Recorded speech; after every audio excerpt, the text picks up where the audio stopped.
Hello and welcome to South Asia Chat, a podcast series brought to you by the Institute of South Asian Studies at the National University of Singapore.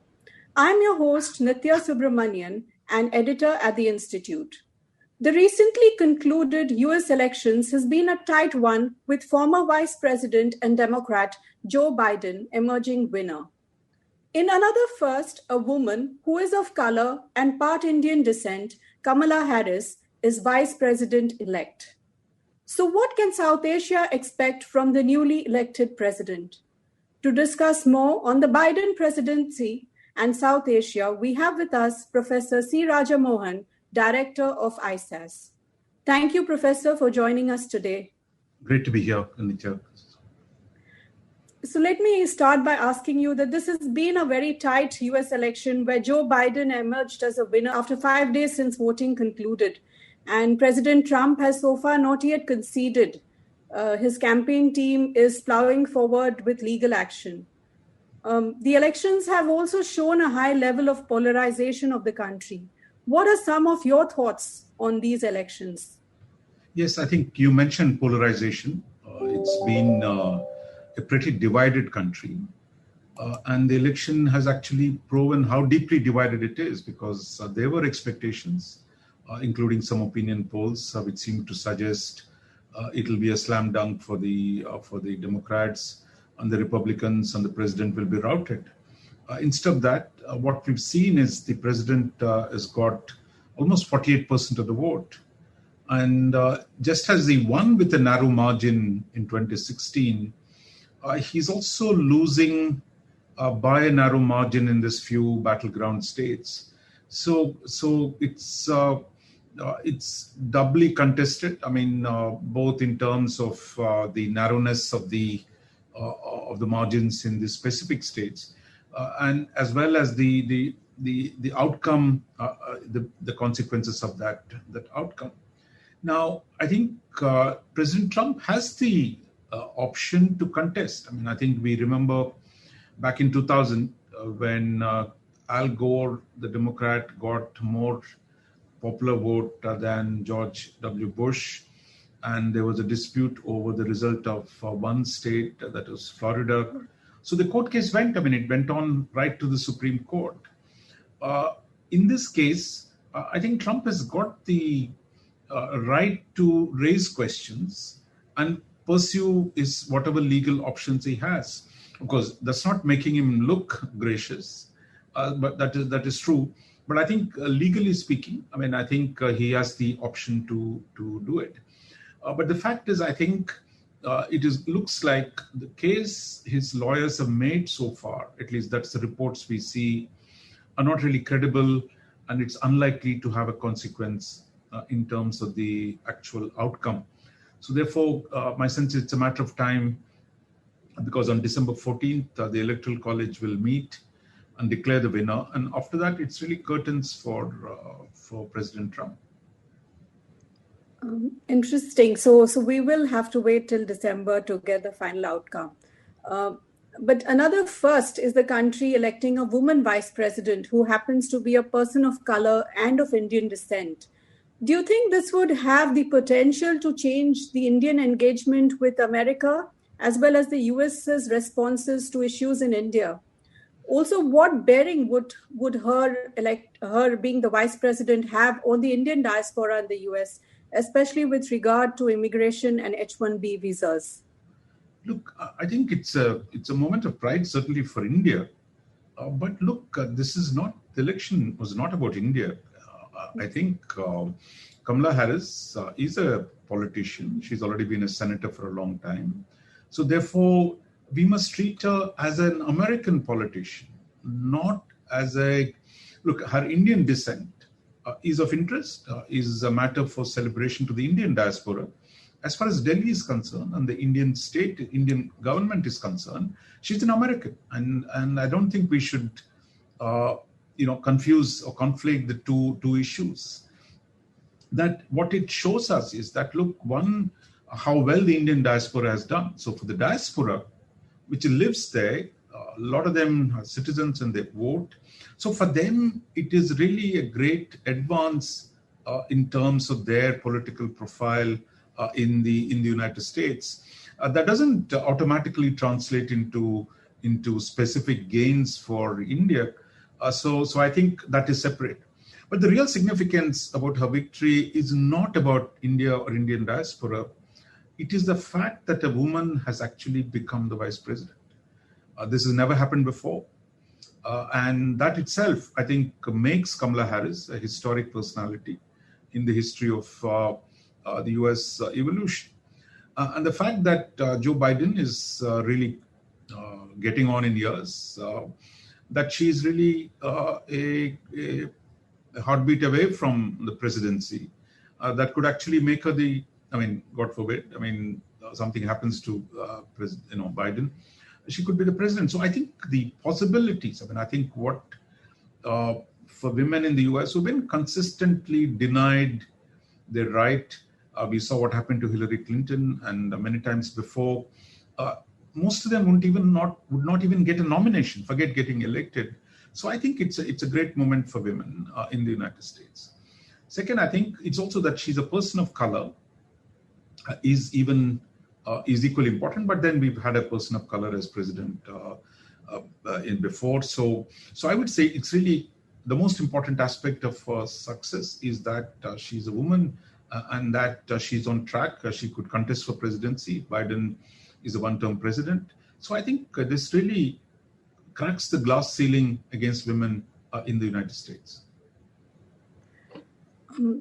Moving on to the India-US relations, in recent years, there has been strengthening of ties between the two countries, and this was amply witnessed in the bonhomie between Trump and Prime Minister Modi.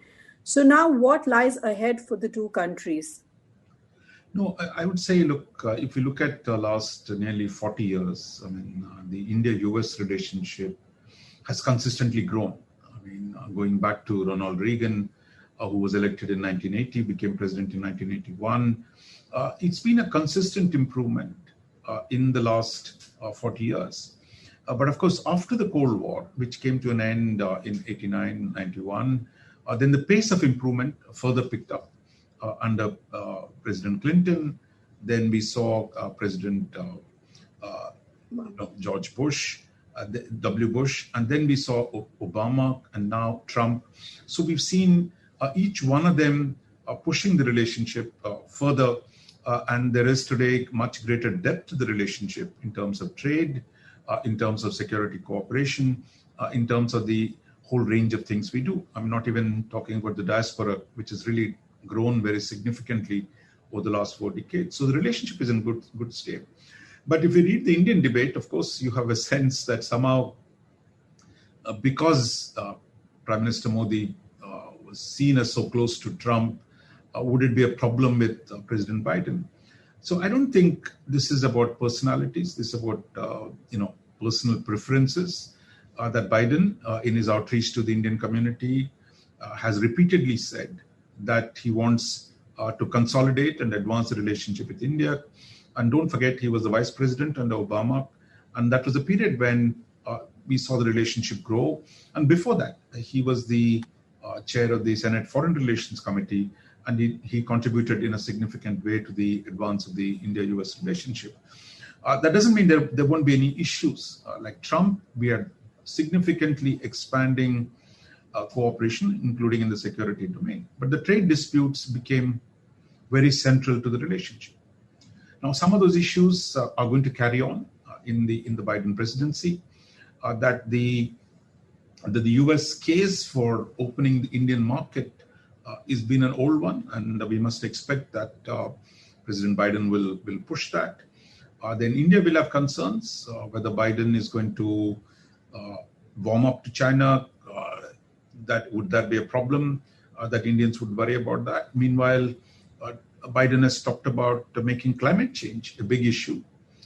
So that is something they'll open up some space for India, but it'll also demand, for example, the Democrats are likely to demand that India stop using coal.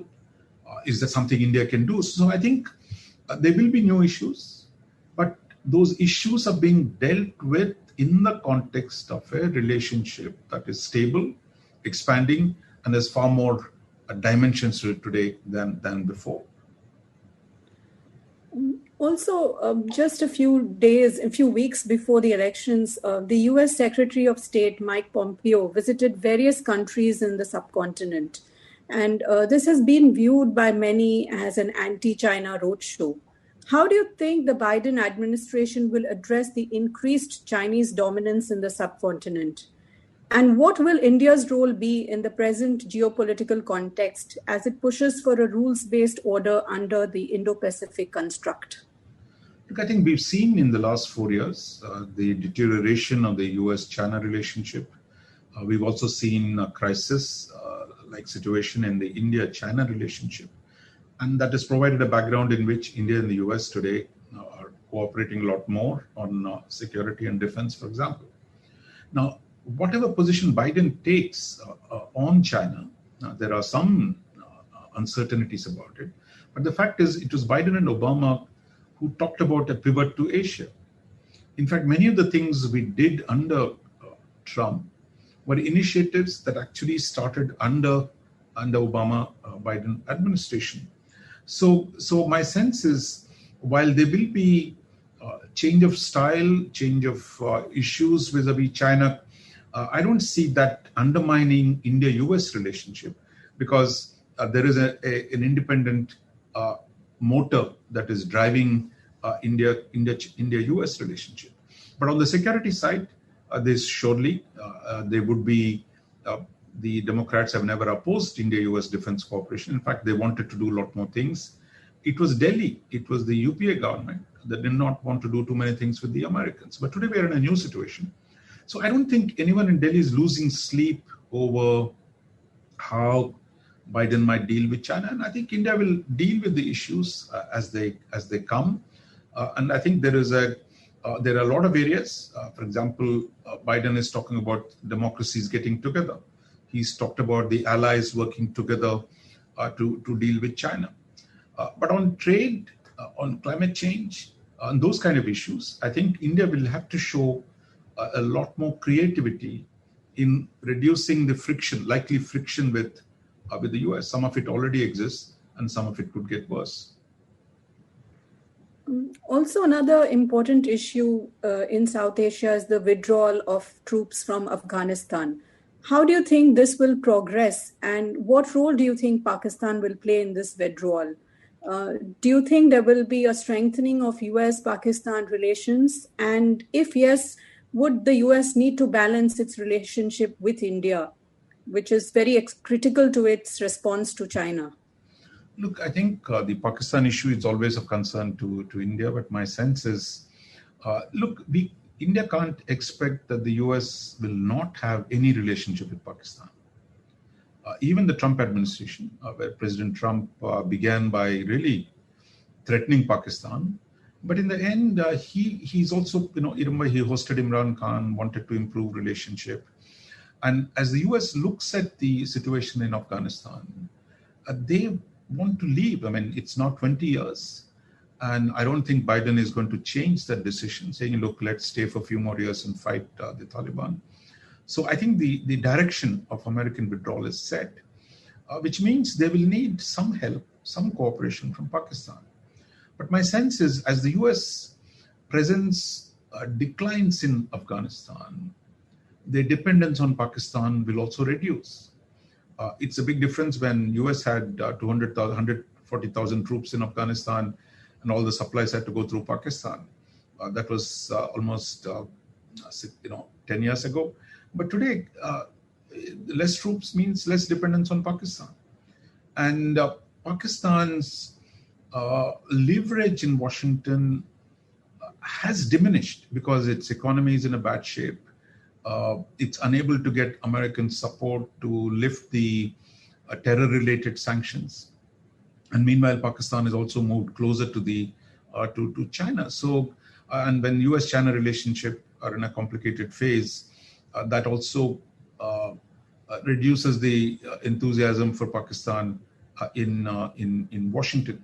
So even if Biden reaches out to Pakistan, and I think India should expect that there will be engagement. And I think it's a good thing as well for India that there will be some engagement between Pakistan and the US, because it's good that the US continues to engage Pakistan on questions of terrorism, on the questions of regional concerns. I mean, what Pakistan does in Afghanistan and India. So I think India will expect some engagement will continue. But I think India should at least get over this complex that it is a zero-sum game between Pakistan and India. If Pakistan gains a little bit in Washington, India is going to lose. I think we are long past that situation, because the US administrations, since George W. Bush, have what they call dehyphenated the relationship. That is what Washington is doing today. It pursues simultaneously a relationship with Delhi and Islamabad, with each on its own merit. So they're not going to do less with India because they are doing more with Pakistan. So the Pakistan-US relationship will move on its own steam. The India-US relationship will also move on its own steam. And the agenda between India and the US today is much bigger, much vaster than what exists between Pakistan and the US. And in the end, India's economy is nearly 10 times bigger than Pakistan. So I think it's no longer a mirror image or a symmetric relationship that used to be in the previous century. And finally, the Biden administration is expected to take human rights violations quite seriously. So how do you think it will view the Kashmir issue and the human rights violations there? No, this again, I think is a bit of a red herring, because look, when did the US stop taking human rights seriously? I mean, the human rights are always talked about, but it is nobody's case that human rights are going to determine US policy to all its major partners. If that was the case, US and China would not be having a relationship. In fact, what is the signal coming out of US today? That they say, look, we have problems with China, China has competition, but we're not going to take Trump's approach of saying it is a fundamental conflict between Chinese Communist Party and the American democracy. So they're saying they want to engage China. So I think it's really being hyped up. There will be concerns in the Congress, just as there are concerns under any time. But when was it the last time that the human rights defined America's foreign policy to a major country? They will always be there. They form a small part of US policy, but by no means that is going to be the defining aspect of the relationship with a large country like India. Same is true for example, with Pakistan.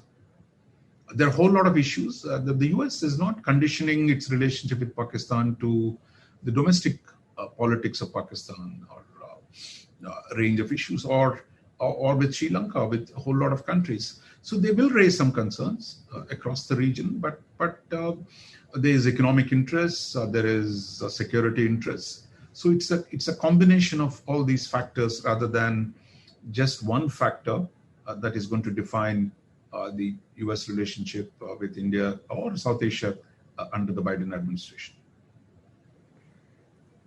Thank you so much, Professor Raja Mohan, for this insightful interview. And I'm sure it's going to be interesting times ahead for all of us watching South Asia and its interactions with the US. Thank you so much. Thank you. Thank you.